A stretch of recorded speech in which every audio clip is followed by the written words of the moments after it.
Hello everyone and welcome to another Cut Rate Commander Precon Upgrade Guide, the series in which we give Precon decks a quick glow up without breaking the bank. My name's Grazzet, and today we'll be giving the Outlaws of Thunder Junction Grand Larceny Precon $35 worth of upgrades to bring it up to Cut Rate standards. As usual though, be sure to like, comment, and subscribe if you like this content. Consider supporting the channel directly either via my Buy Me a Coffee or Game Nerds affiliate links in the description if you really like it, and be sure to stick around until the end of the video to see what Precon will be covering next and what commanders you'll be voting for an upcoming episode. So, with that out of the way, let's start by taking a look at the commander and playstyle. This deck's face commander is Gonti, Canny Acquisitor, a 5/5 Aetherborn rogue that costs 2 and Sultai that has the following abilities. Firstly, spells we cast but don't own cost 1 less to cast, and secondly, whenever one or more creatures we control deal combat damage to a player, we look at and exile the top card of that player's deck face down, which we can then play for as long as it remains face down using mana of any color. Rocking a hefty mana cost and a matching stat block for said cost, Gonti's abilities clearly make them a spell theft focused commander, enabling us to strip resources away from our opponent's decks as our creatures get in for damage, and then using said resources against them later, generally at a discount if Gonti is still alive when we cast those spells, though we'll still have access to cast those spells from exile even if Gonti's not in play thanks to the ability's wording. So, considering Gonti's spell-stealing game plan is entirely dependent on our creatures getting in for combat damage, it should be a no-brainer that we'll want to include a variety of evasive creatures to work alongside Gonti to help get our spell theft game plan rolling. And it appears that WotC agrees with this sentiment, as the base build includes a sizable roster of cheap evasive bodies to set up our board with early, evasive creatures with on-damage effects of their own to get double the mileage as they connect with our opponents, and even a handful of spell theft themed ninjas with ninjutsu that can take advantage of all our evasive bodies to more reliably get in for damage themselves. In fact, considering that the core build also has a solid built-in arsenal of on-damage payoffs to net us even more value as our evasive creatures get in for damage, as well as a variety of ways to steal and or cast our opponent's spells outside of dealing damage to supplement our game plan even further, this Precon may just be one of the best ones out of the box for how well it plays without any changes. That said, there is always still room for improvement, which will be mostly comprised of us building upon the core build's already fantastic foundation by adding in even more cheap evasive bodies to ensure we can reliably start stealing spells as soon as Gonti hits the board, and refining our out-of-combat spell theft sources to supplement our commander's spell theft even further.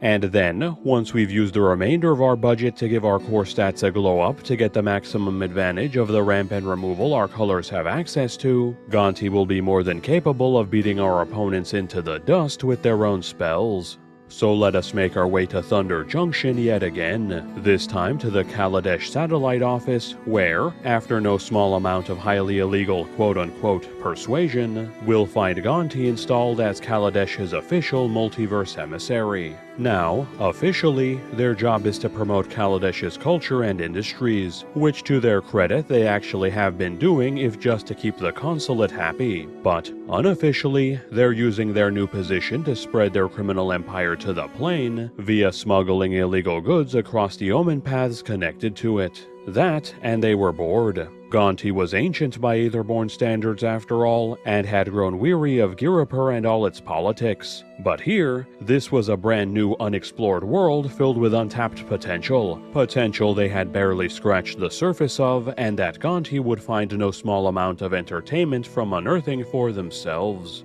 So, now that we know a bit more about the commander and playstyle, let's jump straight into the upgrades.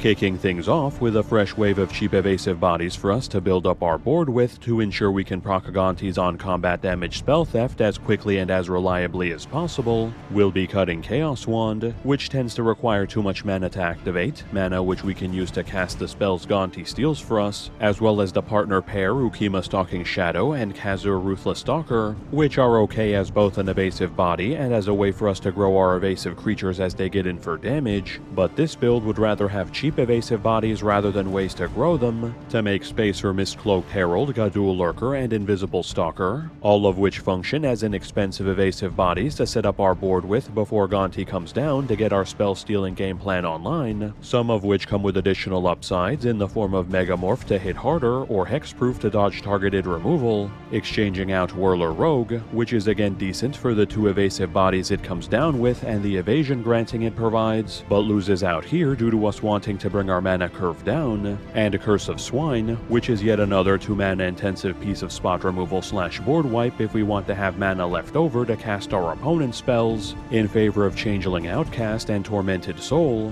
which may not be able to block but are 1-drops with true evasion, making them well worth running despite the downside to enable Gonti, and raising the excess bounce land Dimir Aqueduct so we can give it spot to Siren Storm Tamer, which is yet another 1-drop evasive body, this time in the form of built-in flying, that also provides spell disruption we can use to protect Gonti and our other high CMC payoffs and enablers from targeted removal if we need to. And then, in order to get even more mileage out of all our evasive creatures getting in for damage, we'll be replacing Oblivion Sower, which can potentially ramp us but is a bit too mana intensive for what it does here, with Toski, Bearer of Secrets, who functions as another repeatable source of card advantage as we get in for damage so we can generate both value from our and our opponent's decks as our creatures crack in. Now, switching gears onto a series of upgrades more focused around stealing spells off our opponents outside of Gonti's ability, we'll start off with some changes to our creature base by trading out the way too expensive Diluvian Primordial for the much more reasonably costed legend Grima Saruman's Footman, who still lets us steal instants and sorceries from our opponents while possessing an evasive stat block like his predecessor, but does so repeatedly from their deck as he cracks in instead so we don't have to wait for said spells to hit their bin first,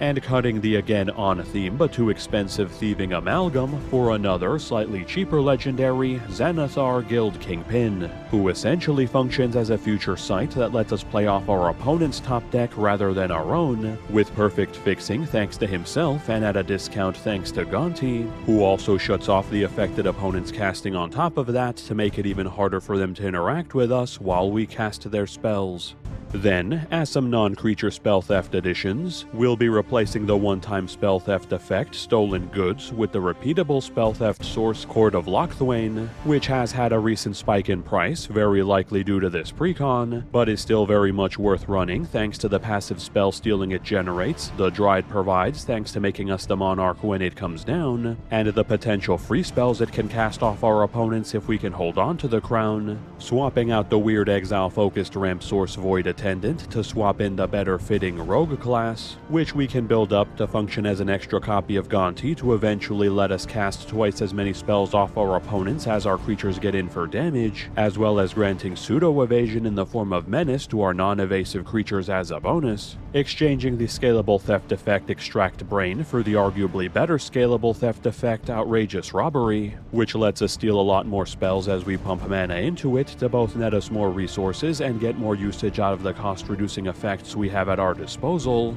and, to wrap up our spell theft-oriented entries, we'll be sidelining the somewhat situational graveyard clone, the Mimeoplasm, so we can put in the Planeswalker, Tasha the Witch Queen, who not only generates us continual card advantage that we can later use to cast our opponent's spells from the bin at no mana cost, but also passively builds up our board as we cast any of our opponent's spells to get even more mileage out of our spell theft-oriented game plan. So, with all our new evasive and spell theft focused additions covered, we'll be finishing up our upgrades by refining our core stats and lands for some added consistency, with the former camp seeing us replace the Mana Rocks Prismatic Lens, Darksteel Ingot, and Felwar Stone, with the land ramp sources Farseek, Cultivate, and Nature's Lore, all of which give us access to staple green ramp that's much less vulnerable to our opponent's removal while getting lands out of our deck, scrapping Bladegriff Prototype, which is an okay but too pricey and teamwork focused piece of removal to be reliable here, in favor of Sakura Tribe Elder, which functions as another piece of cheap land-based ramp for us to get to the mana necessary to cast as many of our opponent's spells as possible,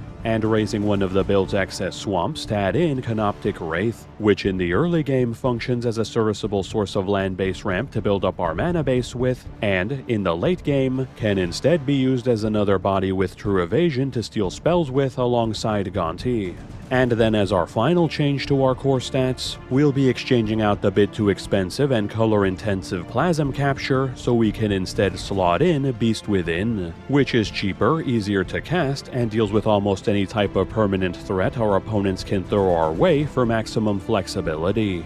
And lastly, we'll be giving our lands a glow up by terraforming Access Tunnel, whose evasion granting here is kind of irrelevant seeing as most of our power 3 or less creatures are naturally evasive anyway, and the Scry land Temple of Malady into the tapped dual lands Tangled Islet and Haunted Mire, whose basic land types makes them fetchable by our non-basic land ramp spells to give us easier access to all our colors, and replacing the builds to other Scry lands Temple of Deceit and Temple of Mystery, with the slow land Dreamroot Cascade and the bond land Rejuvenating Springs to speed up our mana base a bit while still giving us good access to our colors. So, now that we've covered all 23 cards that we've upgraded from the core build, let's take a look at the breakdown for this Precon upgrade.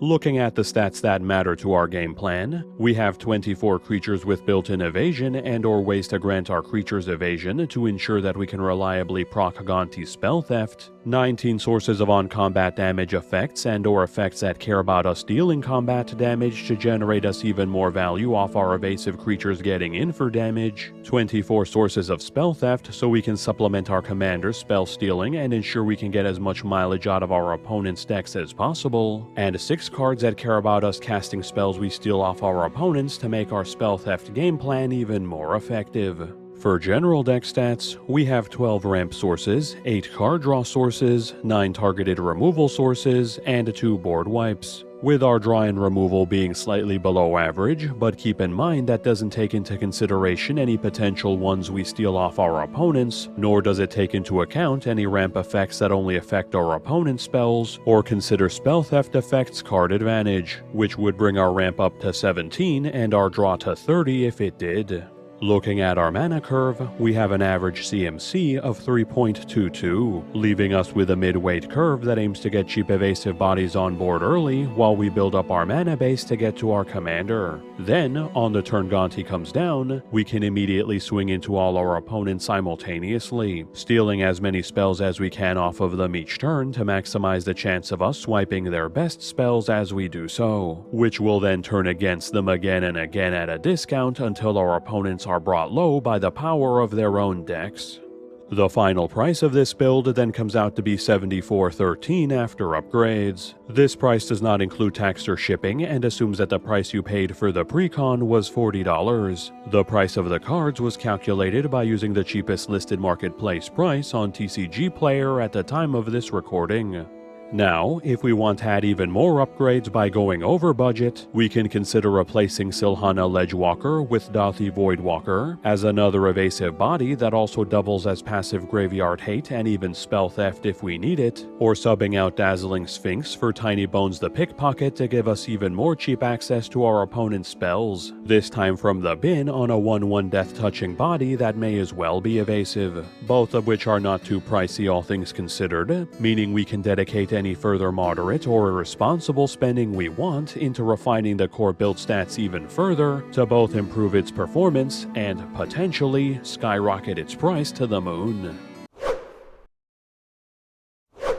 Thanks everyone for sticking around until the end of the video. So, with the Grand Larceny Precon upgrade complete, the next and final Precon we'll be tackling will be the Outlaw-focused Most Wanted Precon and its face commander, Olivia Opulent Outlaw, followed by last week's poll winner, the commander that puts the harm back in Harmonicon, Felix 5 Boots, so look forward to these builds coming soon. Then, moving on to this week's poll, we have a trio of entrants from the Outlaws of Thunder Junction set proper coming out of the saloon to duel it out for your votes, those being the extra upkeep granting Obeka Splitter of Seconds, the spell rebounding Lila Undefeated Slickshot, and the crime enabling Marchesa Dealer of Death. So be sure to cast your votes, link in the description, before the deadline on April 26th, and be sure to let me know in the comments which commander you voted for and which commanders from this set you'd like to see me feature in future polls. And again, before we close out, be sure to like, comment, and subscribe if you enjoy this content. Consider donating to buy me a coffee or use my Game Nerds affiliate link if you want to support the channel directly. And if you'd like to see more videos like this one, either click on the videos floating around my head for the latest builds, or click on the card above for a playlist of all the deck techs I've made so far. And with that, have a good one folks, and stay safe.